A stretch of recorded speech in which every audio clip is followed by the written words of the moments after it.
শুভ Dol Purnima, happy Holi সকলকে।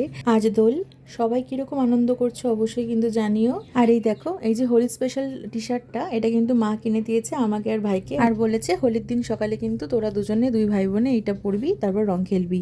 আমাদের দোলের দিন কিন্তু সবার প্রথমে যে কাজটা, তুলসী তলায় আগে আবির দেওয়া হয়, ঠাকুরের পায়ে আগে আবির ছোঁয়ানো হয়, তারপর কিন্তু আমরা দোল খেলা শুরু করি। তো দেখতেই পাচ্ছ, আমরা কিন্তু অলরেডি আবির মেখে ভূত হয়ে গেছি। আমরা সব আবিরই মাখি, আমরা রংটা একটু অ্যাভয়েড করে চলি। আর এই দেখো, আমার বাড়ির পাশে দুই পুচকি, ওরা একা একা রং খেলছে আর খুনসুটি করছিল।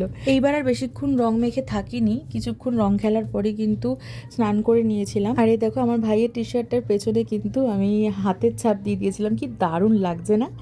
তো রীতিমতো দেখো, সবাই মিলে কিন্তু একদম রং মেখে ভূত হয়ে রয়েছি আমরা। এই দোলের দিনটা না অনেকটা ফাঁকা ফাঁকা লাগছিল, অন্যবার কিন্তু অনেকে থাকে, সবাই মিলে আমরা রং খেলি, বাড়িতেও অনেকে আসে, কিন্তু এইবার দেখলাম যে আর সেভাবে কেউ আসলো না। তো দোলের দিন মাকে বলেছিলাম, মা সকালবেলা একটু লুচি করবে। সকালবেলা লুচি আর আলুর তরকারি মা বানিয়েছিল। আজকে তো আবার গ্রহণ লাগছে, সুতরাং তাড়াতাড়ি করে খেয়ে নিতে হবে 3টের মধ্যে। দোলের দিন একটু চিকেন বা মাটন না হলে হয় বলো তো? কিন্তু আমাদের কিছু করার নেই, দোল তো মঙ্গলবার পড়েছে, সুতরাং আমাদের পুরোপুরি ভেজ। আমার ভাই বসে গেছে খেতে, এবার আমিও খেয়ে নেব। তো চলো, আবার অন্য একটা ব্লগে তোমাদের সাথে দেখা হচ্ছে। সবাই ভালো থেকো, সুস্থ থেকো, টাটা।